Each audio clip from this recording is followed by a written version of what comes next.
Hey y'all, welcome back to the Hack Shack.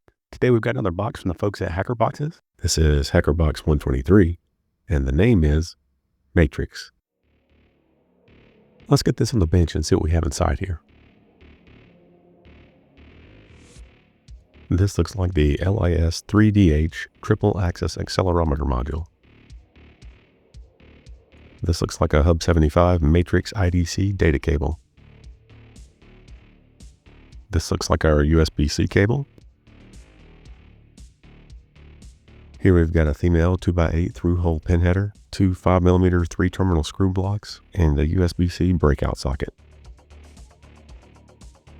And this is our black gold RP2350A Pico 2 development board with headers. This is our Hub 75 Matrix power harness. This is our exclusive embroidered remove before launch keychain. That's pretty fun.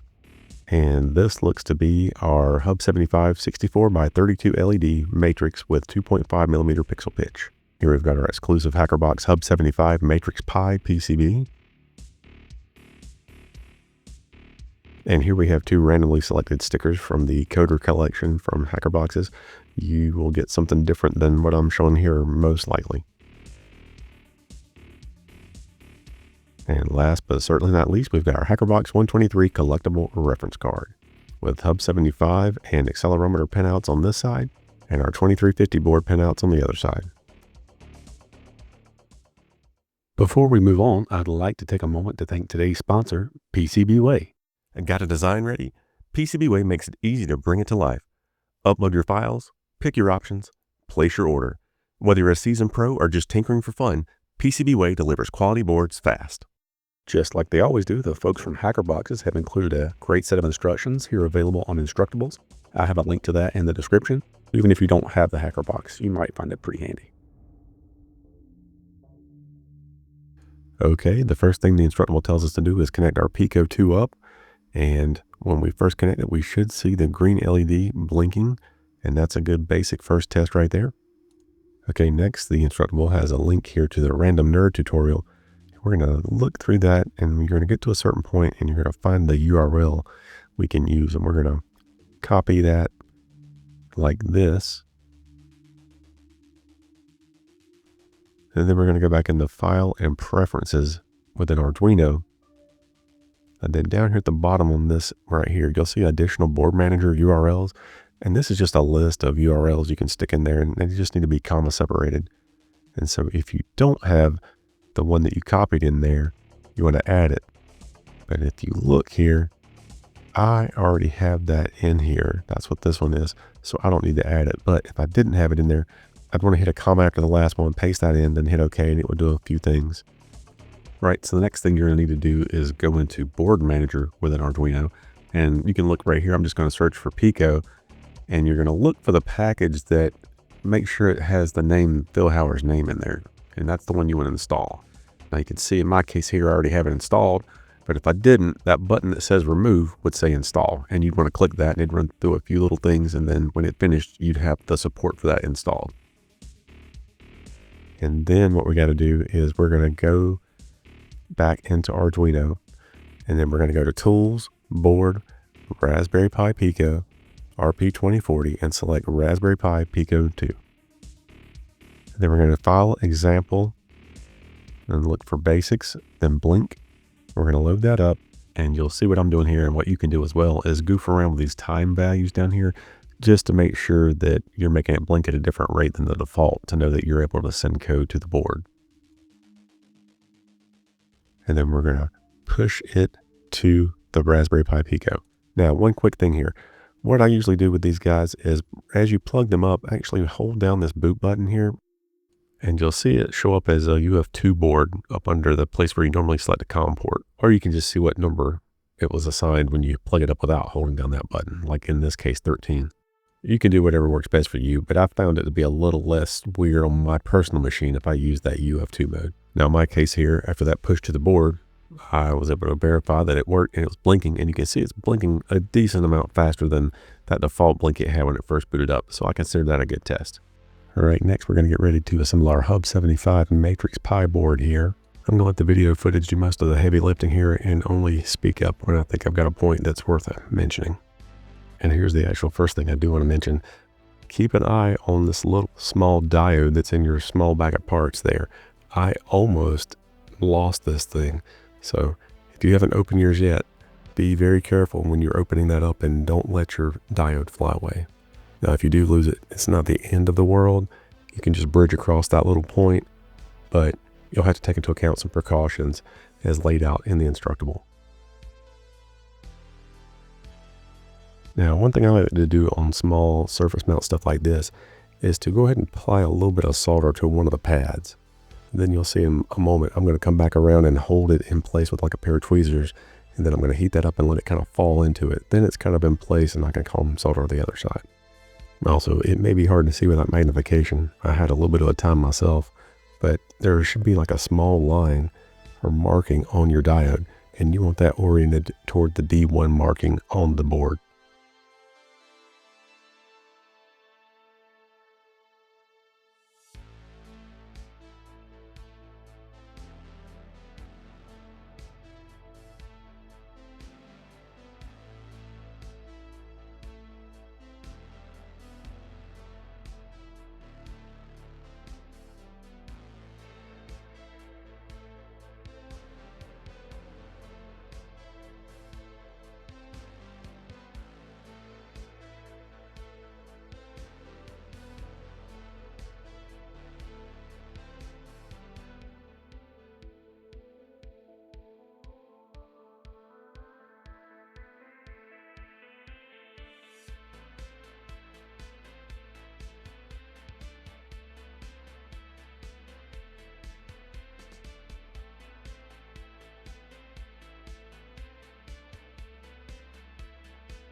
And then you'll notice here, after I flip this board back over, I never bothered to solder the rest of the pins on that accelerometer. And that's going to come back to bite me a little bit later.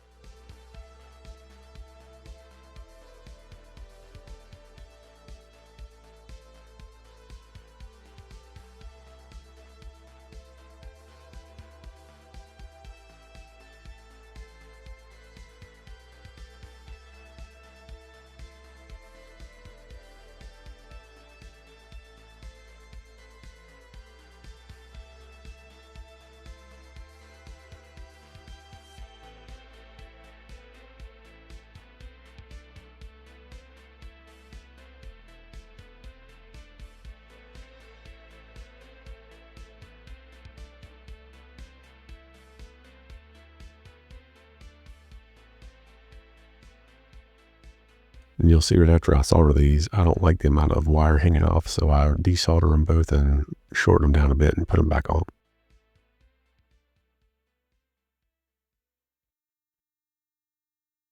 After we get finished building that, the next step in the Instructable is telling us to go grab this Adafruit Protomatter library.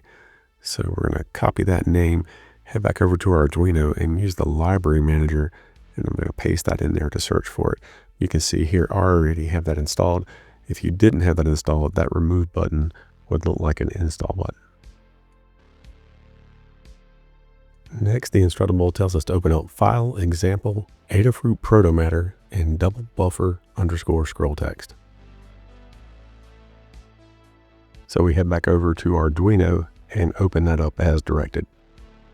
Once we get that opened up, the Instructable tells us we can look at lines 18 through 105 and just kind of get rid of them basically. So I'm going to do that right here. And then from back on the Instructable, I'm going to copy these lines it has here, and then we're just going to stick that into place where all those other lines were before. And this is where I modified the text a little bit to be a message that I wanted to see. And then pushed it to the board. And then I tried to see if it was working. But if you look here, nothing's coming on the display. And I thought I had everything in here correctly, but as it turns out, you do have to be very careful when you're plugging this thing into the board where it goes, because it's not technically keyed on that connector. So you can actually be off by a couple of pins and not realizing it. It feels like it's secure. You almost really have to look at it sideways as you're getting everything really close to meeting up to make sure that it will work. And once I did that, I realized I needed to take a couple of these pins off or trim them down closer flush to the board on one end here to get it like I needed it to be. And then I gave it another shot after plugging it back in and making sure I was exactly correct onto that connector. Just be careful when you're doing that. Now, as you can see here, it's working, but not exactly like we want it to be. And this condition lines up exactly with what we see in the Instructable.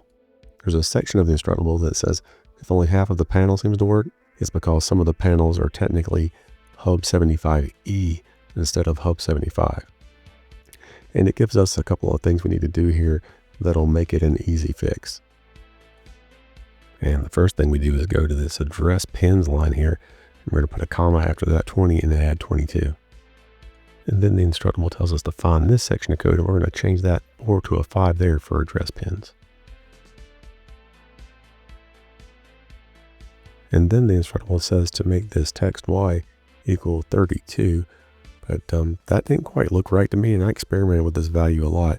And here's what I got when I made that 24. I may have very well been misinterpreting something here, so definitely open to feedback in the comments. And this is what I got when I did that. And that's a little closer to what I think it's supposed to be. It may not be exactly right, but pretty cool. I mean, I'm sure I'm going to tinker with this some more, but this is just showing you what I got and how I got it. Next, I tried out the HB Pixel Dust sketch. I made similar edits to it, adding the address pin and changing the number of address pins from 4 to 5. And I sent that to the board. And I tried it out and it did not work. And remember those pins I mentioned earlier that I forgot to solder? That's why. So I very quickly got those soldered back up and tried it again. And with the accelerometer actually soldered up, it seemed to work as expected. It's kind of like an hourglass or something, right? You can twist it back and forth and move it around and the pixels will kind of flow. Very cool little demo. I enjoyed playing around with that.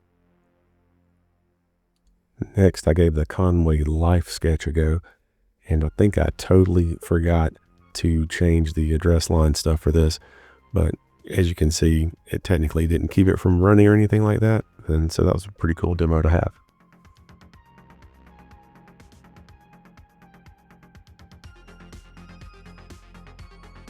Next, I gave the mineshaft sketch a go, and this time I did remember to make the edits needed. This is pretty challenging, and I'm not worth a hoot at it yet, but it's pretty fun. I need a lot more practice. And I wanted to say one thing real quick. I'm not sure if this looks exactly like it's supposed to. I'm not sure that I'm quite giving it the level of current that it's asking for. And I actually had to play around a lot with things to find something that would even turn it on when I had this sketch going. So be mindful of that when you're playing around with this box. Make sure you do have something that can provide the current that is required as mentioned in the Instructable. And this was the last of the provided examples. But after that, in the Instructable, there is a link to a cool video by BBS. So if that was before your time and you don't know much about that scene, check that video out. It's pretty good. This was a fun one. I love Hub 75 displays, and in fact, I've been trying to create my own poor man's DIY version of one of these Pixu 64 displays. What I've got is not nearly as polished as that, but I've been making steady progress, and eventually I'm going to put the rest of my code up on GitHub in case anybody else wants to goof around with these. And don't mind those little dots. Those are LEDs I've knocked off by handling this thing kind of rough as I've been tinkering with it.